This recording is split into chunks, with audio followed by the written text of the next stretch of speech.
And so he ends this chapter, right, by kind of raising a question, right? He says, a story without evil. He says, how can we be sure that this is the way that it had to be, right? It's not possible that God, or is it possible, he asks us, that God could have offered a better story that left evil out of the picture?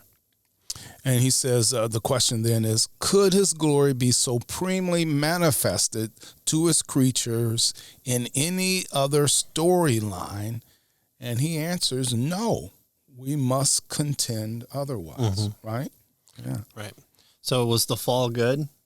Yeah, in the sense that we see more evidence of God's character and nature so that he can be glorified even more.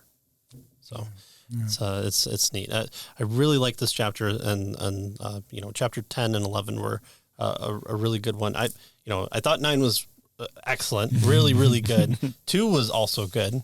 So this is just a neat way to think of you kind of hear the same story over and over again. You're like, okay, yep, I've read Genesis before, but now you can read Genesis just in kind of that different way that makes you think of, oh, here's a story and here's what we're supposed to see and get out of. It's not just things happen and they happen to ultimately get to 30 AD and then 33 AD, and then a big event happens, sure, and then we can all wear a symbol of a T around our necks until we die and go to heaven. Yeah. No, there's more to the story. It's all fitting together, and one of the reasons we do expositional studies and Christians not divorcing themselves from the Old Testament is because to divorce the Old Testament is to divorce major portions of God's redemptive story arc and fruitful stories that we can see ourselves in,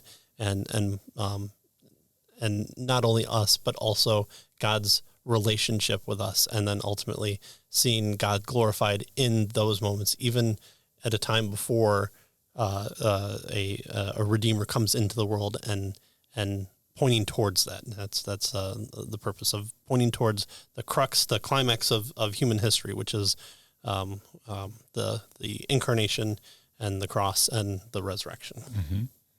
Pretty neat stuff. Right. So he tells us that it's not enough for a mere showing of the story, though, right? Which is what he says, a telling of the story. He says there must be a fuller telling of its meaning to clarify its remarkable power. There must be an exposition, as you mentioned, right, of the central theme that drives the plot of this grandest of all stories. There must be a theology, right, a teaching of it. And so next, he says, we're going to turn to that crucial explanation and thus to introduce the theodicy that makes the best sense of this particular trajectory that he's shown us. Yeah, include the propositions that we kind of exculted out of there at first.